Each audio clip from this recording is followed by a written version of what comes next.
Bonjour à tous et bienvenue dans 3D-vous, l'émission podcast sur le pest control. Et pour m'accompagner à chaque émission, le docteur Romain Lassorette avec moi. Bonjour Romain. Bonjour Adrien. Et avec un invité aujourd'hui, c'est Benoît Klein, professionnel et formateur en charge notamment du Certi-Guêpe Frelon chez EasyPest. Bonjour Benoît. Bonjour à tous. Je vous rappelle que cette émission est disponible sur Spotify et sur notre chaîne YouTube. Et pour ce numéro, le débat va concerner la thématique de la lutte contre les guêpes et les frelons. On est en pleine période estivale et c'est la saison idéale pour ces espèces. 3D-vous, c'est votre podcast sur le milieu du pest control et ça commence maintenant. Alors Romain, tout d'abord, on va faire un état des lieux en France. Pour rappel, le frelon asiatique a été introduit en France en 2004. Depuis, l'espèce ne cesse de gagner du terrain. Où en est-on concernant la présence de ces insectes ? Alors oui, tu as raison, le frelon asiatique c'est 2004, arrivé accidentellement en France, donc avec des transports notamment venant d'Asie, puisque c'est une zone dans laquelle il est très présent. Introduit un ou quelques individus introduits accidentellement en France, et aujourd'hui on se retrouve avec des millions d'individus, voire peut-être des milliards d'individus à travers la France. Donc ça fait 20 ans d'évolution, et le frelon asiatique a toutes les caractéristiques d'une espèce envahissante, puisqu'en fait il couvre pas tout le territoire français, mais quand même déjà une bonne partie. Et il a un peu bouleversé la lutte contre les hyménoptères, puisque son comportement change vraiment de la guêpe et du frelon commun, quoi. Benoît, ce sont des espèces qui sont prédatrices des abeilles et des autres pollinisateurs. Depuis un arrêté du 26 décembre 2012, elles sont même considérées comme un danger sanitaire de deuxième catégorie pour l'abeille domestique. Tout à fait, effectivement, il y a une prise en charge et une prise en compte surtout du milieu politique sur cette problématique. Ça faisait déjà longtemps que le milieu de l'apiculture demandait cette aide. Effectivement, aujourd'hui, l'État commence à prendre en compte cette problématique et vient en aide aux apiculteurs. Alors effectivement, c'est une première étape dans cette aide. Je pense qu'il serait nécessaire d'aller plus loin, notamment dans la prise en charge de la lutte et la destruction notamment des nids de frelons, qui serait une étape importante dans cette étape de la lutte.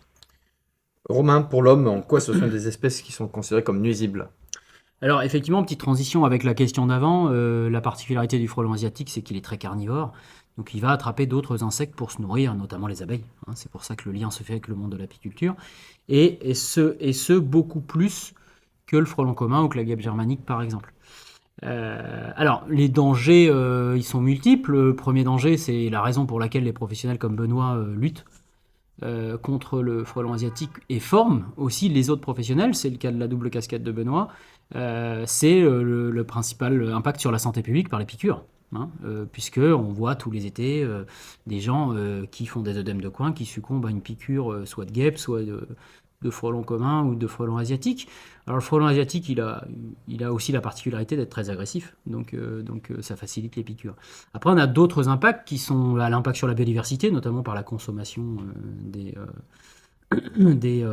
autres insectes, et notamment la biodiversité d'insectes. À l'heure où on parle d'un effondrement de la biodiversité d'insectes au niveau mondial, c'est un point important.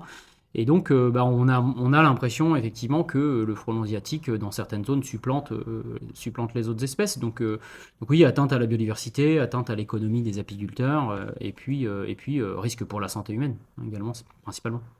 Le 11 avril dernier, c'était une journée marquante pour la lutte contre le frelon asiatique. Pour la première fois, le Sénat a adopté un plan de lutte national contre ce fléau, qui passe par la mise en place d'un régime d'indemnisation pour les exploitants agricoles qui ont subi des pertes économiques imputées à l'insecte.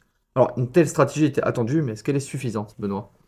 Alors aujourd'hui, comme on le disait, c'est un premier pas à destination du monde de l'apiculture qui attendait ça depuis déjà très longtemps. Effectivement, cette indemnisation suite aux pertes, notamment sur les ruchers. Il faut savoir qu'à partir du moment où une colonie de frelons asiatiques commence à s'attaquer à un rucher, en quelques semaines, l'apiculteur va pouvoir perdre l'ensemble de ses colonies et du coup un impact immédiat sur sa production de miel.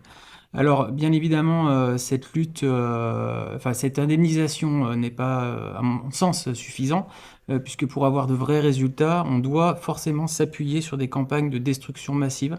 À partir du moment où on a une localisation de ces nids, il faut que la destruction intervienne le plus rapidement possible, puisqu'on sait qu'à partir du on va dire début de l'automne, on a l'émergence des futures reines pour l'année d'après. Et si le nid n'est pas détruit à temps, on va avoir une colonisation l'année d'après de ces secteurs qui n'ont pas été traités suffisamment. Donc effectivement, la prise en charge financière des pertes pour les apiculteurs, c'est une première étape. mais elle doit s'accompagner d'autres aides, notamment à destination de la destruction et de la prise en charge financière de ces destructions. Ouais, si je peux rajouter aussi, ce qui est important, c'est de former le plus large public possible à l'identification des nids, hein, puisque malheureusement les nids sont en deuxième partie de saison sont des nids secondaires, donc ils sont très souvent situés en grande hauteur dans les arbres. À un moment, il y a encore des feuilles, donc ils sont difficiles à déceler, et on les décèle malheureusement parfois trop tard, une fois que l'émergence des reines s'est faite et qu'elles sont sorties du nid. Donc, ce qui est important, en tout cas, c'est ce que nous on souhaite faire chez IPES, c'est la formation des professionnels, mais d'un public aussi large, et la sensibilisation des apiculteurs à faire intervenir des professionnels en cas de doute ou en tout cas de levée de doute, puisque le professionnel est formé pour ça, mais aussi en cas de destruction rapide du nid, avant que les reines puissent émerger. Et est-ce qu'on lutte de la même façon contre le frelon que contre les guêpes? Alors effectivement, concernant la lutte, on va utiliser, si on est sur une lutte, on va dire, traditionnelle, avec les mêmes molécules, hein, les mêmes substances biocides. En revanche, on sait que leurs habitudes de nidification sont bien différentes et pour le coup, on doit s'adapter, notamment pour le frelon asiatique, avec sa faculté à s'installer en très grande hauteur et du coup avoir du matériel qui soit adapté, qui nous permette à la fois d'être efficace dans notre lutte et ciblé, hein, pour l'administration de ce biocide, mais à la fois préserver la sécurité de l'opérateur et ne pas l'engager sur ces grandes hauteurs, donc notamment avec l'utilisation de perches télescopiques, éventuellement de paintball, même si celui-là il peut poser problème parfois, hein, il a utilisé vraiment en dernier cas à mon sens.